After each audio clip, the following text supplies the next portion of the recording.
కడాన మత్స్యకారుల్ని దెబ్బతీసే విధంగా 217 జీవో తీసుకొచ్చారు. నేను వస్తాను, ఆ జీవో రద్దు చేస్తా, మీకు మత్స్యకారులకి మళ్లీ స్వేచ్ఛనిస్తా, చెరువులు కూడా మీకే అప్పచెప్తానని మరొక్కసారి మీ అందరికీ హామీ ఇస్తున్నా. ఈ ముఖ్యమంత్రి ఎట్లుంటాడంటే విచిత్రమైన వ్యక్తి. ఏం తమ్ముళ్ళు ఎప్పుడన్నా చూశారా ఇటువంటి? ఎప్పుడన్నా ఊహించారా మీరు?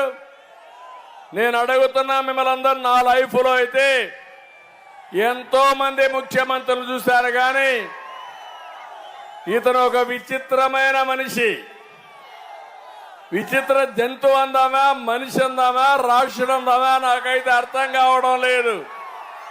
మీకేమైనా అర్థమైందా తమ్ముళ్ళు అని మిమ్మల్ని అడుగుతున్నా. ఏమో మా ఆడబిడ్డలు మీకు అర్థమైందా అని మిమ్మల్ని అడుగుతున్నా. చాలా ప్రమాదకరం. ఒక మాట అంటాడు, నా బీసీలు అంటాడు. నా బీసీలు అంటేనే 30 పథకాలు రద్దు చేస్తాడు. ఇంకో పక్క నా బీసీలు అంటేనే ఇక్కడే ఒక ఉదాహరణ. అమర్నాథ్ గౌడ్ అని ఒక కుర్రాడు, వాడు అక్కను వేధిస్తా ఉంటే, మా అక్కను వేధిస్తున్నావు మంచిది కాదని చెప్పాడు. చెప్తే ఏం చేశారు? రోడ్డు మీద పెట్రోల్ పోసి తగలబెట్టేశారు. మళ్ళా అంటాడు నా బీసీ అంటాడు. అంటే నీ బీసీలు తగలబెట్టడానికా? ఇప్పుడు అతను 2 నెలలు కూడా జైల్లో ఉండా. బాధితులు 2 నెలల్లో బయట వచ్చారు, మళ్ళా బెదిరించే పరిస్థితికి వచ్చారు. నేను ఒకటే చెప్తున్నా, నేను వస్తానే ఇలాంటి వాళ్ళని మక్కలు ఎరగొట్టి ఇంటికే పరిమితం చేస్తా. అదే మారిగా బీసీలకు అడుగుతున్న ఒక్క కార్యక్రమం మీకు ఇచ్చాడా తమ్ముళ్ళు అని మిమ్మల్ని అడుగుతున్నా. ₹1 రుణం ఇచ్చాడా అని మిమ్మల్ని అడుగుతున్నా. ఇంకో పక్క నా ఎస్సీలు అంటాడు. నా ఎస్సీలని 27 కార్యక్రమాలు నేను ఇచ్చాను, 27 పథకాలు రద్దు చేశాడు. నా ఎస్సీ అంటాడు ఒక డ్రైవర్ని చంపేసి డోర్ డెలివరీ పంపించే పరిస్థితికి వస్తారు. అవునా కాదా? మళ్ళా నా ఎస్సీ అంటాడు, నీకేం రాయిచ్చారా? మమ్మల్ని చంపండి, డోర్ డెలివరీ పంపని చెప్పారా ఎవరు నన్ను అడుగుతున్నా. ఈ విధంగా మీరు చూస్తే ఒక్క మాస్క్ అడిగితే కరోనా సమయంలో మంచి డాక్టర్ని పిచ్చోడిని చేసి చంపేశారు. అతను కూడా చనిపోయే పరిస్థితికి వచ్చాడు. ఏంటి నీ అహంకారం? అంబేద్కర్ గారి పేరుతో నేను విదేశ విద్యా విధానం తీసుకొచ్చాను. అంబేద్కర్ పేరు మార్చి జగన్మోహన్ రెడ్డి పేరు పెట్టుకొని అది కూడా అమలు చేయలే. నేను అడుగుతున్నా, నువ్వు అంబేద్కర్ గారి కంటే గొప్ప నాయకుడు పిచ్చోడాలని అడుగుతున్నా. ఇది అహంభావనా కాదా? మీరు యాక్సెప్ట్ చేస్తారా? ఎస్సీలు కానీ బీసీలు కానీ బడుగు బలహీన వర్గాలు.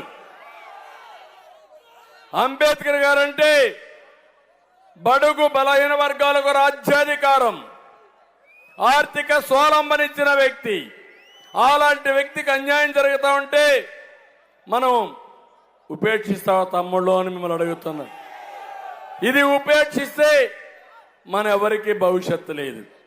నేను అడుగుతున్నా మిమ్మల్ని ఇంకొక మాట, సబ్ ప్లాన్ వస్తా ఉందా? ఇప్పుడు మీకు వచ్చిందా? మీకు విదేశ విద్యా విధానం ఉందా? మీకు బెస్ట్ అవైలబుల్ స్కూల్స్ ఉన్నాయా? మీకు ₹1 రుణం ఇచ్చారా? మీకు అందరితో సమానంగా ఇచ్చిన కార్యక్రమాలు తప్ప, అది కూడా ₹10 ఇచ్చి ₹100 దోచేసే కార్యక్రమం తప్ప మీకు అరగబెట్టింది ఈ ప్రభుత్వం ఏమీ లేదని కూడా మీకు తెలియజేస్తున్నా. మైనారిటీలు, నా మైనారిటీ అంటాడు, 10 పథకాలు రద్దు చేశాడు. ఇంకో పక్క రాష్ట్ర చరిత్రలో ఎప్పుడూ జరగని విధంగా దాడులు చేసే పరిస్థితికి వచ్చారు. ఇలాంటి మనం వింటే ఆయన బాధ భరించలేక అబ్దుల్ సలాం అనే వ్యక్తి అతి దారుణంగా భార్య పిల్లల్ని తీసుకుపోయి రోడ్డు మీద ట్రైన్ ట్రాక్లోనే పిల్లల్ని కట్టేసి బలవంతపు మరణం చేసుకునే పరిస్థితికి వచ్చారు. ఇప్పుడే కృష్ణప్రసాద్ ఒక మాట చెప్పారు. ఒంటెమెట్టలో ఒక వీవర్ కమ్యూనిటీ సూర్యారావు అనే వ్యక్తి వేధింపులు తట్టుకోలేక ఆస్తిని లాక్కుంటే రికార్డు మార్చి లాగేసుకుంటే ఏం చేయాలో తిరిగి తిరిగి తిరిగి కడాన ట్రైన్ కింద చనిపోతే భార్య కూతురు విషం దాగి చనిపోయే పరిస్థితికి వచ్చారు. ఒకే కుటుంబంలో ముగ్గురు చనిపోయారు. రేపు అందుకే నేను చెప్తున్నా, ఈయన చెప్పే మాటలకి ఈయన చేసే విషయాలకు పొంతన లేదు తమ్ముళ్ళు. అదే విషయం ఈ రోజు నేను చెప్తున్నా. ఇప్పుడు మా తమ్ముళ్ళు ఇక్కడే ఉన్నారు, క్వార్టర్ బాటిల్ కూడా తీసుకొచ్చారు. మందు బాబులు ఉన్నారు ఇక్కడ. పాపం మీకు ఒక బలహీనత. ఆ బలహీనత కష్టపడిన తర్వాత ఒక క్వార్టర్ బాటిల్ వేసుకొని పడుకోవడం, తెల్లవారి మళ్లీ రెడీ అయి పనికి పోవడం. మీ బలహీనత అర్థమైపోయింది జగన్మోహన్ రెడ్డికి.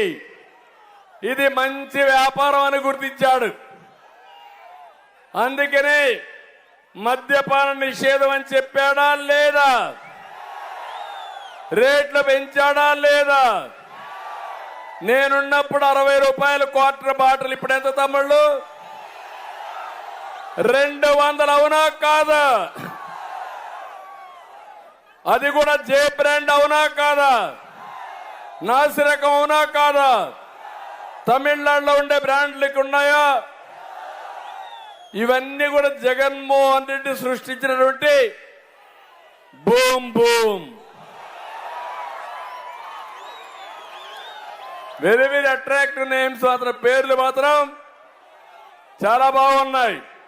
ఏ బ్రాండీ షాపులో అయినా సరే ఆన్లైన్ పేమెంట్స్ ఉన్నాయా మీకు? పేటిఎం కానీ గూగుల్ కానీ ఏవైనా ఉన్నాయా మీకు? మీ కిరాణా కొట్లో ఉన్నాయా లేదా? తోపుడు బండ్లు వాడుతున్నారా లేదా?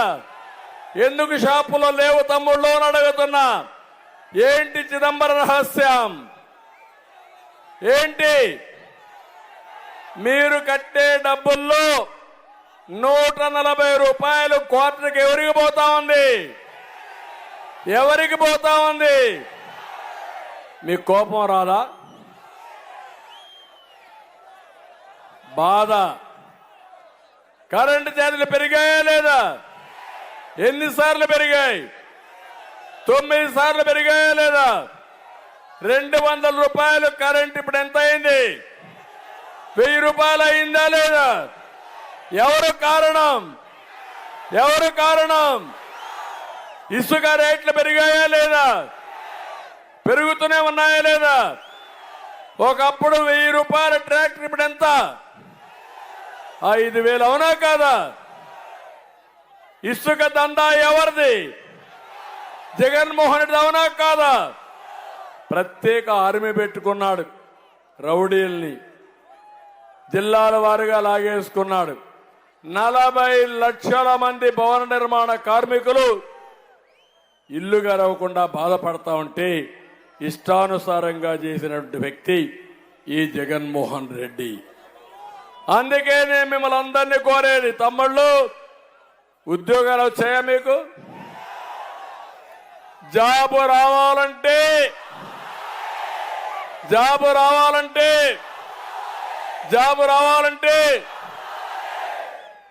గంజాయి రావాలంటే జగన్ రావాలి, ఉండాలి. అంతే కదా?